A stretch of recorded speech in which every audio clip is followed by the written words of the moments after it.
Okay, ಈಗ ರಿಯಕರೆನ್ಸ್ ಬಗ್ಗೆ ಹೇಳೋದಾದ್ರೆ ಯಾರೇ ಆದರೂ ಪೇಷಂಟ್ಸ್ ನಾವು ಟ್ರೀಟ್ಮೆಂಟ್ ತೊಗೋತೀವಿ ಅಂತ ಹೇಳಿದ್ರೆ ಮುಂದೆಂದೂ ಬರಬಾರ್ದಪ್ಪ ಅನ್ನುವಂಥ ಭಾವನೆ ಇರುತ್ತೆ.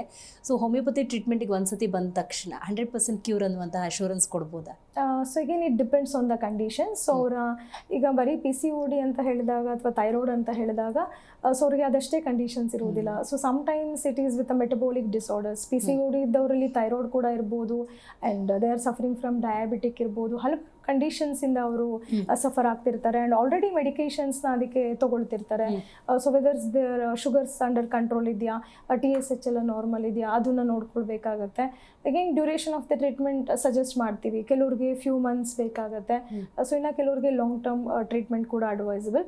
ಸೊ ಆಫ್ಟರ್ ದಟ್ ಅವರ ಒಂದು ಲೈಫ್ ಸ್ಟೈಲ್ ಚೆನ್ನಾಗಿರ್ಬೇಕಾಗುತ್ತೆ. ವಿತ್ ಒಂದು ಫಿಸಿಕಲ್ ಆಕ್ಟಿವಿಟಿ ಇರ್ಬೋದು, ರೆಗ್ಯುಲರ್ ಎಕ್ಸಸೈಸ್ ಇರ್ಬೋದು, ವಾಕಿಂಗ್ ಇರ್ಬೋದು, and stress management is also very important.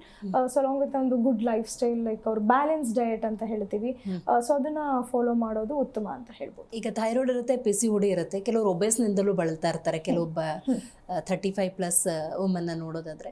So ನೀವು ಪ್ಯಾರಲರಿ ಈಗ PCOD ಅಂದರೆ PCODಗೆ ಟ್ರೀಟ್ ಮಾಡ್ತಿರ್ತೀರಾ ಅಥವಾ ಪ್ಯಾರಲರಿ ಅದರ್ ಏನಾದ್ರು ಸಮಸ್ಯೆ ಇದ್ದರೆ ಅದಕ್ಕೂ ಟ್ರೀಟ್ ಮಾಡಿ ಸೊಲ್ಯೂಷನ್ ಸಿಗುತ್ತಾ ಹೇಗೆ ಅಂತ? ಸೊ ಈಗ underline cause we need to see. ಈಗ PCOD ಬಂದಿರೋದು ಒಬೆಸಿಟಿಯಿಂದ ಆದರೆ, so we need to see like obesity ಕೂಡ one of the main cause ಆಗ್ತಿದೆಯಾ ಅಲ್ಲಿ. ಅವ್ರಿಗೆ ತೂಕ ಒಂದು ಕಳ್ಕೊಳ್ಳೋದ್ರಿಂದ ಅಂದರೆ ವೆಯ್ಟ್ ಲಾಸ್ ಮಾಡೋದ್ರಿಂದ ಅದು PCOD ಸರಿ ಹೋಗುತ್ತೆ, ಅಥವಾ hypothyroidism condition. So it is vice versa ಅಂತ ಹೇಳ್ಬೋದು. So either weight gain people will have hypothyroidism ಅಥವಾ PCOD, ಅಥವಾ PCOD ಹೈಪೋಥೈರಾಯ್ಡಿಸಮ್ ಇಂದ ಹಾರ್ಮೋನಲ್ ಇಂಬ್ಯಾಲೆನ್ಸ್ ಆಗಿ ಕೂಡ ಅವರು ತೂಕ ಜಾಸ್ತಿ ಆಗೋ ಚಾನ್ಸಸ್ ಇರುತ್ತೆ. So we need to take their case. ಅದರಿಂದ ಕಾನ್ಸ್ಟಿಟ್ಯೂಷನಲ್ ಮೆಡಿಕೇಶನ್ಸ್ ಕೊಡ್ತಾ ಬರ್ತೀವಿ. So along with that counselling is also very important. ಅವರ ಲೈಫ್ ಸ್ಟೈಲ್ ಯಾವ ರೀತಿ ಇರಬೇಕಾಗುತ್ತೆ, ಆ್ಯಂಡ್ ಡಯಟ್ ಮ್ಯಾನೇಜ್ಮೆಂಟ್ ಇರ್ಬೋದು. ಸೊ ಇದನ್ನೆಲ್ಲ ಅವ್ರಿಗೆ ಅಡ್ವೈಸ್ ಮಾಡ್ತಾ ಬರ್ತೀವಿ ಅಕಾರ್ಡಿಂಗ್ಲಿ. ಸೊ ಈಗ ಏನು ರುಟೀನ್ ಚೆಕಪ್ಸ್ ಇರ್ಬೋದು, ಲೈಕ್ USG ಅಬ್ಡೊಮೆನ್ ಆ್ಯಂಡ್ ಪೆಲ್ವಿಸ್ ಇರ್ಬೋದು, ಅಥವಾ ಸೊ ಅಕಾರ್ಡಿಂಗ್ ಟು ಅವರ ಒಂದು ಹೈಟ್, ವೇಟ್ ಅಥವಾ BMI ಏನಿದೆ, ಸೊ ಅದ್ರ ಪ್ರಕಾರ ಒಂದು ಡಯಟ್ನ ಅಡ್ವೈಸ್ ಮಾಡುವಂಥದ್ದು.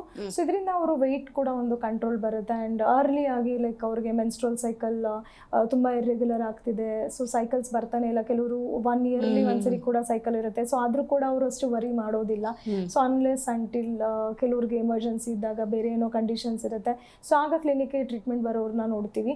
ಸೊ ಹಾಗಾಗಿ ಅರ್ಲಿ ಆಗಿ ಅವ್ರಿಗೆ ಮೆನ್ಸ್ಟ್ರಲ್ ಸೈಕಲ್ ರೆಗ್ಯುಲರ್ ಆಗ್ತಿದೆ, ಅರ್ಲಿ ಪ್ಯೂಬರ್ಟಿನಲ್ಲೇ ಈ ಸಮಸ್ಯೆ ಶುರು ಆಗ್ತಿದೆ ಅಂತ ಹೇಳಿದಾಗ, ಸೊ ಆಗಲೇ ಅವರು ವೈದ್ಯರನ್ನ ಭೇಟಿ ಮಾಡೋದು ಉತ್ತಮ ಅಂತ ಹೇಳ್ಬೋದು. ಓಕೆ, ಜಿ ಕನ್ನಡ ನ್ಯೂಸ್ ಈಗ ನಿಮ್ಮ ಮನೆಯಲ್ಲೇ ನೋಡಿ.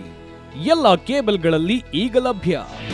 ನಿಮ್ಮ ನೆಚ್ಚಿನ ಜಿ ಕನ್ನಡ ನ್ಯೂಸ್ ಈಗ ಸನ್ ಡೈರೆಕ್ಟ್ ನಲ್ಲಿ number 292, Tata play number 1664, Jio TV number 1334, NXT digital number 30, in cable number 30, city networks 51, U digital number 162, GTPL number 17, Rockline telecommunications number 42, Shri Basaveshwara cable number 168, rural cable network 60, Vinayaka digital 57, Abhishek cable 821, city channel 53, Siddeshwara cable network 57, V4 digital Infotech 628, Surya digital networks 53, Gajanan digital number 836, Malnad Infotech private limited number